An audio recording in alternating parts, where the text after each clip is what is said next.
मैं दिल्ली से चलकर आया हूं, लेकिन ये बड़ी बात नहीं है। बड़ी बात ये है कि मैं आदिवासी परिवार के बीच में आकर के महसूस कर रहा हूं कि मैं अपने ही परिवार से मिलने चला आया। और सच बात यह है कि उस दिल्ली का क्या गुणगान करना जो 150 लोग संविधान को तोड़ने के लिए आंदोलन करें तो पूरे देश में चर्चा होती है, और यहाँ हजारों लोग इस मुल्क के आदिवासी इस संविधान को बचाने के लिए एकजुट हैं। उस दिल्ली को सुनाई नहीं देता है, हम उसे सुनाने के लिए यहाँ आए हुए। और मैं सबसे पहले आप सभी लोगों की इस एकता को, आपकी लड़ाई को सलाम करता हूं। और ये लड़ाई तो कोई आज की नहीं है। हम लोगों को तो पढ़ने लिखने का मौका मिला तो हम लोग भी गलत इतिहास पढ़ते थे। जब भी यहाँ लोग बता रहे थे कि जहां हम खड़े हैं ये बेड़का जगह है और इसे बदल करके कैसे बेड़ेश्वर धाम किया गया है और वहां नए नए मंदिर बन गए हैं, ये गलत कर दिया। हमारे इतिहास पर अपना इतिहास आरोपित कर दिया। और हमारे लोग कह रहे थे कि हम इसे उनके नाम से नहीं बुलाएंगे, हम इन्हें अपने नाम से बुलाएंगे कि ये आज भी इस देश के मूल निवासियों की जमीन बेड़का है और हम अपना इतिहास लिख करके उस इतिहास को गलत साबित करेंगे। और यही काम पूरे देश में हुआ है साथियों। आप तो जागरूक लोग हो, हम आपसे कोई नई बात कहने नहीं आए, हम तो आपसे मिलने आए और मिलकर जा रहे हैं। अभी देखा कई किलोमीटर तक लोग अभी पैदल चले आ रहे हैं, अपने पैसे से आ रहे हैं। ये बस में ट्रक में भर कर लाई गई पैसा देकर भीड़ नहीं है, ये अपने वजूद के लिए आई भीड़ है। तो हमारे पास तो ये मौका है, भंवर जी और तमाम लोगों ने ये मौका दिया कि हम आपसे हिम्मत लेकर जा रहे हैं। और जितनी भी कोशिश हमारी है दिल्ली में खड़े होकर ये बात कहेंगे और लड़ेंगे कि संविधान विरोधी तमाम लोग, यह बात आंख खोल कर देख लो कि इस मुल्क के SC ST OBC संविधान को मानने वाले भी एकजुट हो गए हैं और तुम्हें देश को बर्बाद नहीं करने देंगे।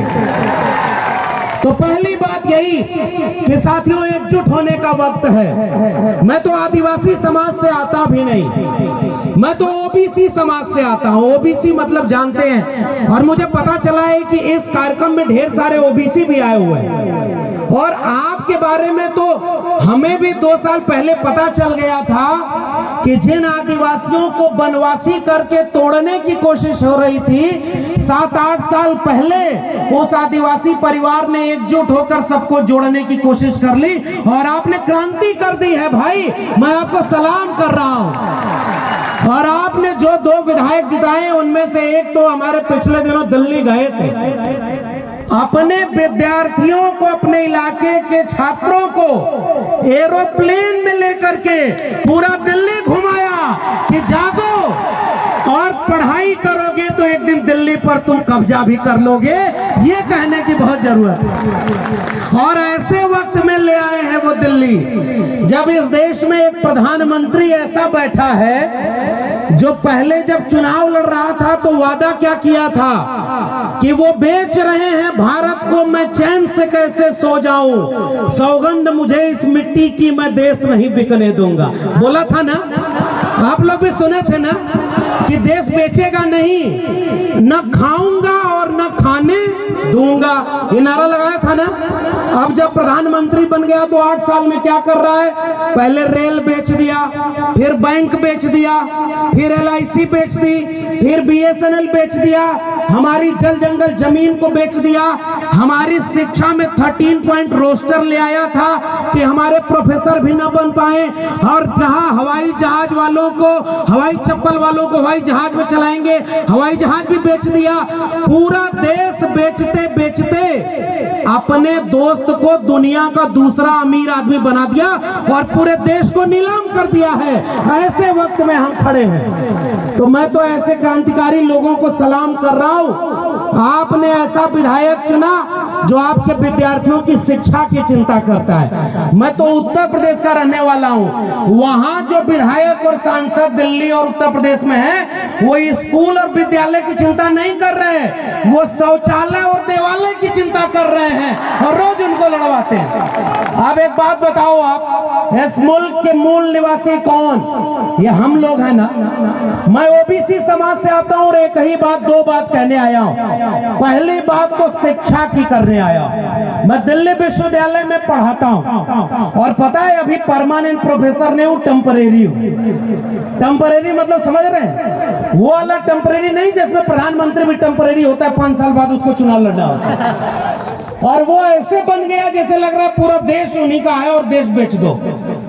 हम लोगों को अब परमानेंट नहीं किया जा रहा। जानते हैं क्यों? जब तक इस देश के SC ST और ओबीसी, अभी हमारे पूर्व के विधायक साहब बोल रहे थे ना, जो नीचे था उसको ऊपर करना है और ऊपर वाले को।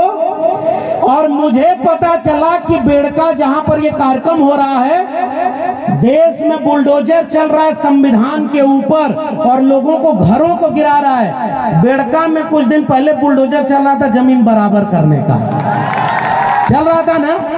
हम भारत के संविधान को आगे रखकर इस देश की जाति व्यवस्था, जिसमें कोई मुख से पैदा हुआ, कोई भुजाओं से पैदा हुआ और अपने को ऊपर रख करके देश को बर्बाद किया, हम इस देश के SC ST ओबीसी आ जाओ संकल्प लें कि एक बराबर जमीन बनाएंगे और कोई बड़ा और कोई छोटा इस देश में नहीं होगा।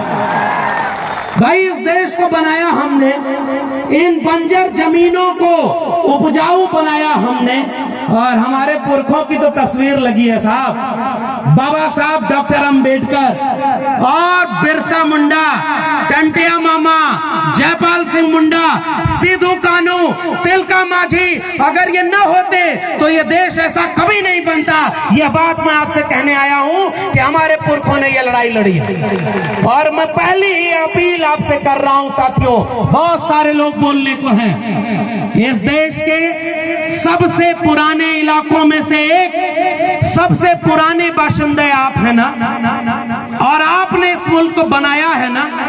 तो एक बात बताइए, आपके बच्चों के भविष्य को अगर कोई बर्बाद कर रहा है तो आप उसे बर्बाद होते देखेंगे क्या?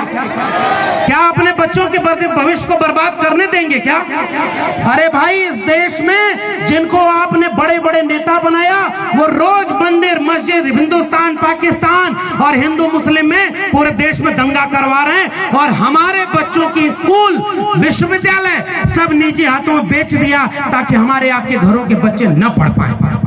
इसलिए इस देश के मूल निवासी भाइयों, मैं आपसे एक अपील, एक गुजारिश करने आया हूं, भूखे रहना, प्यासे रहना, एक कपड़ा कम पहनना, आप घर में एक रोटी कम बनाना, लेकिन हाथ उठाकर बताओ आप अपने बच्चों को पढ़ाओगे कि नहीं पढ़ाओगे?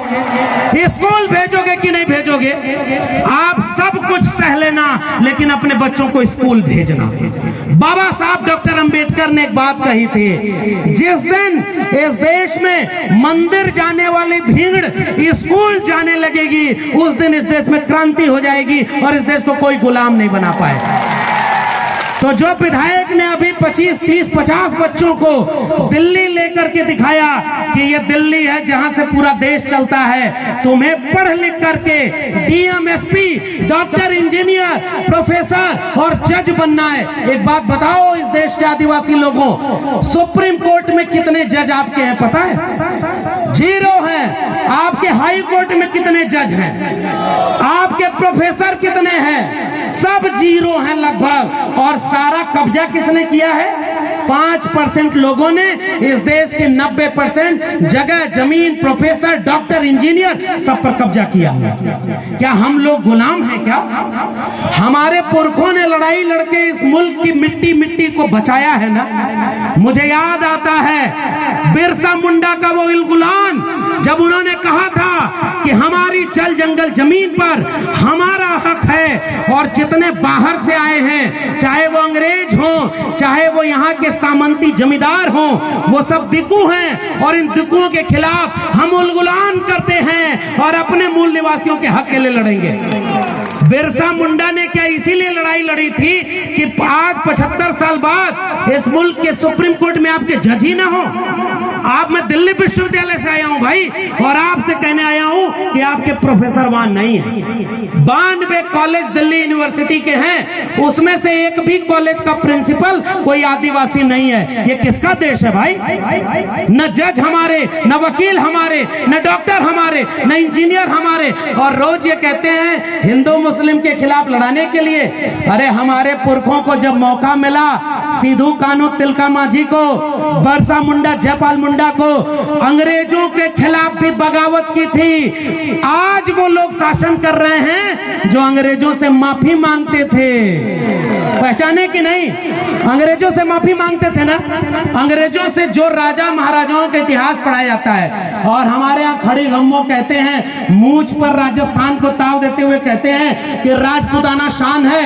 अरे भाई, तुम्हारी तलवार को जंग लग गया था क्या जब इस देश को सब गुलाम बना रहे थे? और आज तुम झूठा इतिहास पढ़ाते हो केवल राजपूताना। रे किस बात का? अगर इस देश के मूल निवासी न होते तो ये भारत हमेशा गुलाम बना रहता। हमने लड़ करके इस मुल्क को आजाद बनाया है, और इसलिए मैं आपसे केवल गुजारिश कर रहा हूं, एक तो ये बात मानकर चलो। आप बताओ, आपके सरकारी स्कूल बर्बाद हो गए कि बचे? बर्बाद हो गए कि नहीं? आपके सरकारी स्कूल में मास्टर जितने होने चाहिए उतने हैं क्या? वहां बिल्डिंग है क्या? वहां पानी शौचालय है क्या? स्कूल बर्बाद कर दिया, पढ़ाई खत्म। जब पढ़ाई खत्म हो जाएगी तो बिरसा मुंडा को पढ़ेगा कौन? सिद्धू कान्हू को पढ़ेगा कौन? और भारत के संविधान को कौन पढ़ेगा? और जब आपके बच्चे पढ़ेंगे नहीं ना, तो कल को बेड़का धाम को कोई बड़ेश्वर धाम बना देगा और हम आप कुछ नहीं कर पाएंगे। शिक्षा अगर नहीं मिली तो हमारी पीढ़ियां गुलाम पैदा होंगी। इसलिए इस राजस्थान के लोगों, इस भारत के मूल निवासी लोगों, इस देश के दलित पिछड़े आदिवासी लोगों, एक संकल्प लो कि चाहे कुछ भी हो जाए, हम अपने इसको घर के लड़के और लड़कियों दोनों को स्कूल भेजेंगे और पढ़ाई करेंगे ताकि आने वाली पीढ़ी गुलाम न पैदा हो। और दूसरी अपील करके आपसे विदा लूंगा। वो दूसरी अपील केवल इतनी है कि एक चीज, डॉक्टर अंबेडकर को हम क्यों मानते हैं? अभी एक गाना बज रहा था, आनंद राय साहब बैठे हुए हैं। हम लोग बहुत पहले इनको सुनते थे कि भाई मध्य प्रदेश में कोई घोटाला हुआ, वहां वो विसल ब्लोअर हैं, जान जोखिम में लेकर के लड़ाई लड़े, और पता चला जो घोटाला करते रहा वो अमीर बनते रहा, देश को बेचते रहा, और हमारे लोगों का हक खत्म हो गया ना। इसलिए दूसरी और आखिरी अपील, हम बाबा साहब को क्यों मानते हैं? क्योंकि उन्होंने भारत का संविधान दिया। बिरसा मुंडा के बाद अगर हम सबसे ज्यादा पढ़ने लिखने वाले, मैं तो ओबीसी समाज से आता हूं, लेकिन मैं तो सीना ठोक के कहता हूं, अगर बिरसा मुंडा और जयपाल सिंह मुंडा न होते, संविधान सभा में जयपाल सिंह मुंडा खड़े होकर न बोले होते कि हम सिंधु घाटी सभ्यता के वारिस हैं, हम इस देश के मूल निवासी हैं और इसकी जल जंगल जमीन पर पहला हक हमारा है, तब ये भारत भारत न बनता। इसलिए जो संविधान बना, बाबा साहब अंबेडकर, ज्योतिबा फूले और साहू जी महाराज से लेकर के बिरसा मुंडा, जयपाल मुंडा, सबने मिलकर एक ऐसा भारत बनाया, एक ऐसा संविधान बनाया जिससे हम सब बराबर हैं। हम सब बराबर है ना। अब तो कोई मुख से पैदा नहीं होता ना, कोई भुजाओं से पैदा नहीं होता ना। अरे भाई, दुनिया में इंसान एक तरफ पैदा होते हैं, या देश ऐसा पाखंडियों का, यहाँ कोई मुख से पैदा हो रहा है, कोई भुजाओं से पैदा हो रहा है, कोई जंघे से पैदा हो रहा है। यहाँ डॉक्टर साहब अभी बोल रहे थे, पाखंड इतना है, और पाखंड में देवी देवताओं के लिए लड़ाई हो रही है। एक किस्सा बस सुना दूं, नोटबंदी हुई थी ना, नोट बंद हो गई 500,000 की। एक आदमी जब पुरानी नोट बची थी तो उसको लेकर ऐसे ही किसी मंदिर में चला गया। मंदिर बनता है 5 साल पहले, और ऊपर लिखते हैं विश्व का प्राचीनतम मंदिर यहाँ है। अभी 5 साल पहले बना, जमीन कब्जा करने के लिए। जमीन की लड़ाई आप लड़ रहे हैं, और वहां गया वो आदमी तो पुरानी नोट जो 500,000 की थी वो जल्दी जल्दी मंदिर के देवता को चढ़ाने लगा। तो बीच में अचानक एक आदमी आया और कहा कि ये कौन सी नोट चढ़ा रहा हो, ये नोट तो बंद हो गई है। तो वो आदमी बोला, अरे भगवान को थोड़ा ही पता है कि ये नोट बंद हो गई है। और वो आदमी गुस्से में फिर खड़ा होके बोला, भगवान थोड़े ही ये नोट लेते हैं, जो नोट लेता है उसको पता है कि ये नोट बंद हो गए, इसलिए नोट को नहीं चढ़ाओ। इसका मतलब देवी देवता के नाम पर पाखंड फैलाने वालों ने आपके भगवान, जो पता नहीं किसके भगवान है, उनके और आपके बीच में एक बिजनेसमैन को बैठा दिया कि नहीं, जो नोट ले रहा है कि नहीं। अगर नोट नहीं मिलेगी तो बिजनेस चौपट हो जाएगा ना। उनका तो वो बिजनेस है। हमारे ज्योतिबा फूले ने एक किताब लिखी है गुलामगिरी। उन्होंने कहा कि जैसे बाल बनाना नाई का धर्म नहीं धंधा है, जैसे लकड़ी का काम करना कुम्हार लुहार का बढ़ई का धर्म नहीं धंधा है, लोहे का काम करना लुहार का धर्म नहीं धंधा है, वैसे ही मंदिर में बैठ के पूजा पाठ कराना और दान के पेट पर भरना उस पुजारी का धर्म नहीं धंधा है। इसलिए वो अपना धंधा कर रहा है, हमारा धंधा चौपट कर रहा है। आज यह आखिरी अपील है आदिवासी परिवार के लोगों, आपसे हमें हिम्मत मिल रही है। दिल्ली वाले आपको नहीं दिखाएंगे, लेकिन मैं आपसे एक भरोसा कर रहा हूं, मैं लौट कर दिल्ली जब जाऊंगा तो दिल्ली के मीडिया वालों से पूछूंगा और अपने सोशल मीडिया प्लेटफॉर्म से ये बात लोगों के सामने रखूंगा कि भारत के राजधानी दिल्ली में 10 लोग भारत का संविधान जलाए, उन पर मीडिया चर्चा की।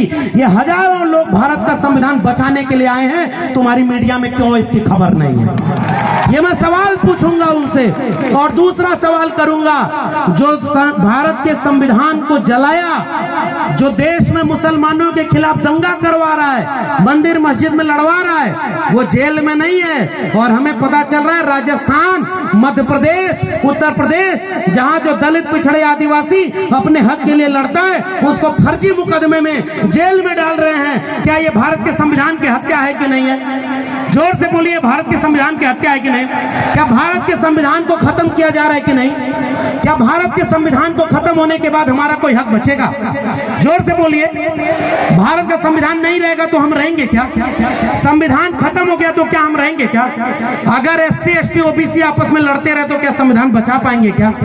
इसलिए आदिवासी परिवार के लोगों, देखो चुनाव तो आपको मैं कुछ कहूंगा नहीं। आपने 2 विधायक ऐसे चुन दिए हैं, एक कह रहा है बराबर करना है और दूसरा अपने बच्चों को पढ़ाने के लिए दिल्ली ले जा रहा है। अब मुझे और नहीं कहना है, लेकिन इतनी गुजारिश करूंगा, अगली बार चुनाव आए तो ऐसे विधायकों से विधानसभा भर देना जो आपके बच्चों का भविष्य बना ले। आपको गुलाम मत चुनिएगा। बाबा साहब से लेकर फूले साहब से लेकर इस देश के दलित पिछड़े आदिवासियों ने गुलाम चुना है, इसलिए वो हमारे बच्चों के लिए लड़ नहीं पाते। अरे ऐसे लोगों को चुनिए जो अपनी कुर्सी के लिए नहीं, आने वाली पीढ़ियों की लड़ाई लड़े। एक काम वो करिएगा। और दूसरी अपील, जब भी जरूरत पड़े, इस देश में OBC समाज से आता हूं और OBC समाज के लोग जहां भी होंगे, मैं उनसे एक बात कह रहा हूं, प्रकृति पूजा हम भी करते हैं। OBC समाज में कोई पाखंड, कोई पुजारी की जगह ही नहीं है। हम लोग खेती किसानी करने वाले लोग, किसान कामगार मेहनत का शावाम, हम अपने खेत से पैदा हुए फसल की पूजा करते थे। हम नदी नाले और पर्वत पहाड़ की पूजा करते थे, जैसे हमारे आदिवासी करते हैं। आपका भी गमछा पीला है, OBC का भी गमछा पीला है, और ये एकता है हमारी और आपकी। अब उसके साथ ये जो नीला गमछा है बाबा साहब के बच्चों का, ये पीला और नीला गमछा, ये जानते हैं क्यों एक है? क्योंकि हम सब पाखंड के विरोधी हैं। हमें मंदिर से मतलब नहीं। ये मंदिर वैसे भी इस देश में कम नहीं था, इस देश में गली गली में मंदिर था, और मंदिर से हमारे बच्चों का कल्याण तो नहीं हुआ, भारत के संविधान से हुआ ना। मैं प्रोफेसर बना तो किसी मंदिर से नहीं। अगर इलाहाबाद विश्वविद्यालय और दिल्ली विश्वविद्यालय न जा पाता तो आज आपके बीच में प्रोफेसर बनकर आंख में आंख डालकर जालिमों से ललकार कर कहने नहीं आता कि तुम जालिम हो और हम तुम्हारे खिलाफ खड़े। इसलिए वो जो संविधान हमें हक दिया है और हमारी एकता, हम OBC समाज में कौन लोग आते हैं? जो किसान कामगार मेहनत कश है। और आदिवासी कौन लोग हैं? जिन्होंने इस प्रकृति को बचाया है। अगर इस देश में आदिवासी न होता दुनिया में तो ये कब की दुनिया तबाह हुई होती और जल जंगल जमीन कभी बचता नहीं। अगर जल जंगल जमीन बची है तो आदिवासियों के लिए बची है, आदिवासियों ने उसे बचाया है। एक बात कहूंगा राजस्थान के लोगों, भारत का नक्शा कभी उठाइए, 3 नक्शा लीजिए। पहले नक्शे में भारत का भूगोल बनाइए, जहां पहाड़ नदी नाले होंगे, जहां सबसे ज्यादा खनिज संसाधन होगा, वहीं आदिवासी होगा। इस बात को समझिए।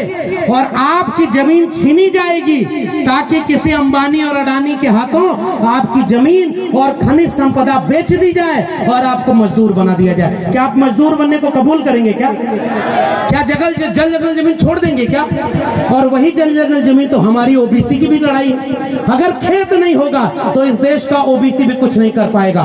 तो जल जंगल जमीन और आत्मसम्मान की लड़ाई एससी एसटी ओबीसी के 90% भारत की लड़ाई है। हम 90% हैं। और अभी एक नारा लगा था, वही नारे लगाकर अपनी बात करूंगा कि जय जोहार का नारा है, भारत देश हमारा है, तो जय जोहार का नारा है, भारत देश हमारा। और एक नारा और दिल्ली में हमने लगाया था, एक तीर एक कमान, आदिवासी एक समान, तो एक तीर एक कमान। आदिवासी एक। तो इस बात को मैं आपके सामने दो ही बात किया, शिक्षा और स्कूल बचाइएगा, भारत के संविधान को बचाइएगा, और इस मुल्क के 90% लोगों आओ एकजुट होकर के इस देश में 90% हम कमेरा लोग हैं, 10% लुटेरा लोग हैं जो देश को लूट रहे हैं। उन लुटेरों के खिलाफ हमारी जंग जारी रहेगी।